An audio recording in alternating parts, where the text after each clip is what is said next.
এখন কামিজ কিভাবে কাটে সেটা কাটিং করে দেখাবো।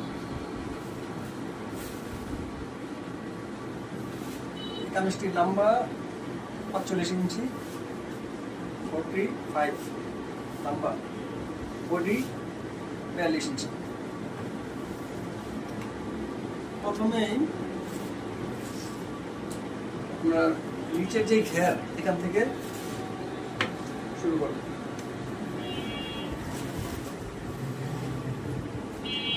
অনেকে চাইলে উপর থেকে শুরু করতে পারেন, শোল্ডার থেকে। আমি নিচ থেকে শুরু করেছি। যদি বড় হয় উপর থেকে কেটে ফেলে দেবো।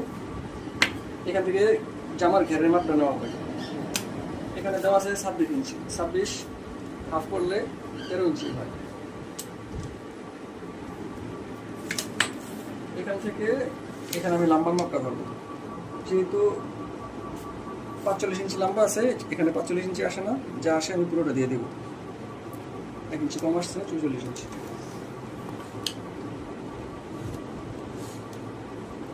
এখান থেকে কাঁধের মাপটা নেওয়া হবে, 12 ইঞ্চি কাঁধের মাপ।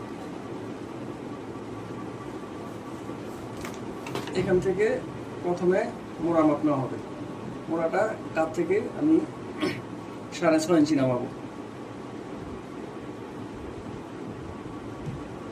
6.5। এখান থেকে বডির মাপটা হবে। বডির পরে কোমরের মাপ 13.5 ইঞ্চি নিচে কোমরের মাপ।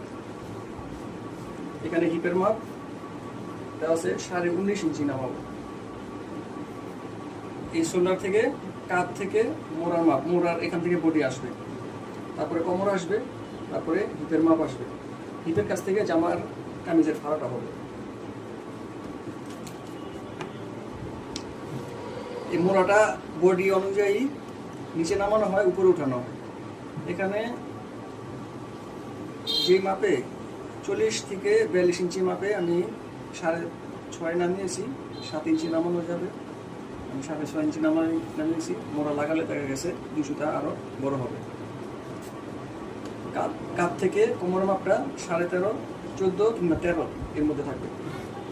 এটা জামার লম্বা অনুযায়ী, মানুষের লম্বা অনুযায়ী। কাঁধ থেকে হিপের মাপটা আপনার 19, 20, 21 এর মধ্যে রাখতে পারবেন। বডি যেহেতু 42 ইঞ্চি, এখানে আমি 10.5 ইঞ্চি নিব, যেহেতু 4 ভাঁজ দেওয়া আছে। কোমর আছে 38 ইঞ্চি, যেহেতু 4 ভাঁজ দেওয়া আছে, আমি এখানে 9.5 ইঞ্চি নিব।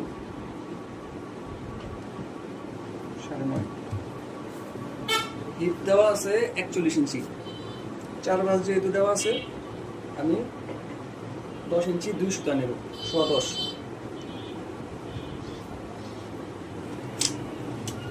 ঘের 26 ইঞ্চি, 26 হাফ করলে 13 ইঞ্চি হয়। এখানে 13 ইঞ্চি চিহ্ন দেওয়া আছে। এখান থেকে আমি এই যে হিপের মাপ যেখানে আছে, এখানে সোজা রেখে এখানে দাগ দিব। তারপরে বডির যে চিহ্ন দেওয়া আছে, বডি থেকে কোমর এই শেপ কাট দিয়ে এখান থেকে এখানে শেপ দেওয়া হবে। কোমর থেকে আবার হিপের এখানে এভাবে শেপ দেওয়া হবে। হয়ে গেল। এখন মোড়ার শেপ, কাঁধের চিহ্ন, কাঁধের মাপ থেকে এখান থেকে স্কেলটা এভাবে বাঁকা করে, এটা বডি বেশি হলে এই যে দেখেন আমি 3.5 ইঞ্চি নিচ্ছি। 3.5 জায়গায় 2.5 ইঞ্চি রাখতে পারেন, 3 ইঞ্চি রাখতে পারেন। আমি 3.5 ইঞ্চি রাখছি। এই যে মোড়ার শেপ, এটা আপনার আইডিয়া অনুযায়ী শেপটা দেবেন। শিলের কাপড়টা রেখে এখানে কাটিং করবেন।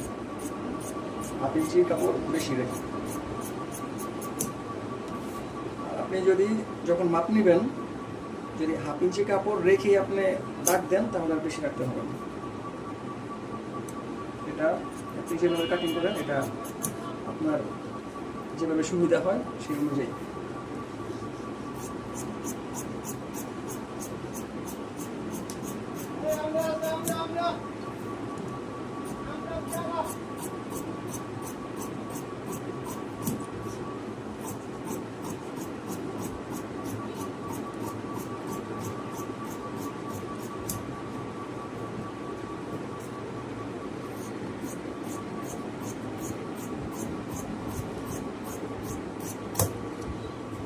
নিচে হালকা শেপ দিয়েছি, এখানে দাগ, আর নিচে ফোল্ড করার জন্য 1 ইঞ্চি কাপড় রেখেছি, এদিকে 1 ইঞ্চি কাপড় বেশি রেখেছি।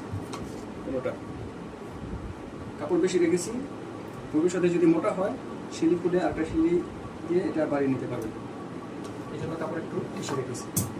এখান থেকে ফাড়া হবে, ফাড়ার এই চিহ্নটা, এখানে হিপের মাপ একটা চিহ্ন দিবেন, কোমরের মাপ একটা চিহ্ন, বডির মাপ এখানে একটা চিহ্ন। হয়ে গেল আমাদের কামিজ কাটা। এখন হাতা কিভাবে কাটবো, এটা একটা লং 3 পিসের হাতা একসাথে এসেছে।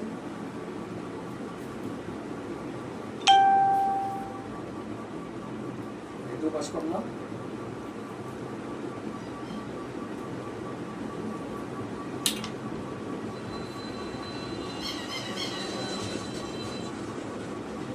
চার পাস করলাম,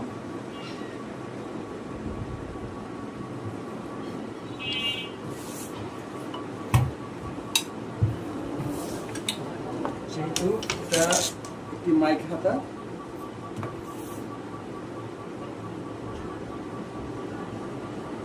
সেহেতু এখানে একটা হালকা শেপ হবে। মাইক হাতা এখানে আমি 8 ইঞ্চি নিব, আপনারা 7.5 ইঞ্চি নিতে পারেন। 8 ইঞ্চি এখানে 6.5 ইঞ্চি, যেহেতু স্বাস্থ্য একটু বেশি সেজন্য এখানে 6.5 ইঞ্চি নিলাম, আপনারা 6 ইঞ্চি নিতে পারেন। হাতার লম্বা 17 ইঞ্চি, এই যে 17। এখানে লম্বার মাপ এখানে, আর মোড়া শেপটা দেবেন এখান থেকে 3 ইঞ্চি নিচে একটা দাগ দেবেন। এটা আমার লাগে না, তারপর আপনাদের বোঝানোর জন্য এই দাগটা আমি দিলাম। আমি এই দাগটা কখন ব্যবহার করি না, যেহেতু ওখানে 6.5 ইঞ্চি নামিয়েছি, এখানে আমি 7.5 ইঞ্চি দিব, এর চেয়ে 1/2 ইঞ্চি বেশি দিব, কারণ হাতাটা একটু লুজ দিলে মোড়াটা ভালো ফিটিং হবে। ওখানে 6.5 ইঞ্চি নিয়েছি, এখানে আমি 15 ইঞ্চি দিব, 15 ইঞ্চি এখান থেকে এখানে 15 ইঞ্চি নামাবো মোড়া, বুঝলেন? এখানে তারপরে মোড়ার শেপটা দিব। আর এই মুহুরিটা এখানে 8 ইঞ্চি নিয়েছিলাম, মাইক হাতার শেপটা দেওয়ার জন্য এখানে 6.5 ইঞ্চি, মোড়াটা আছে আপনার 15 ইঞ্চি, এইভাবে শেপ হয়ে গেল। ঠিক আছে বন্ধুরা, এখানে শিলি দেওয়ার জন্য 1/2 ইঞ্চি বেশি রাখলাম, সেখানে হালকা শেপ দিয়েছি মুহুরির মধ্যে।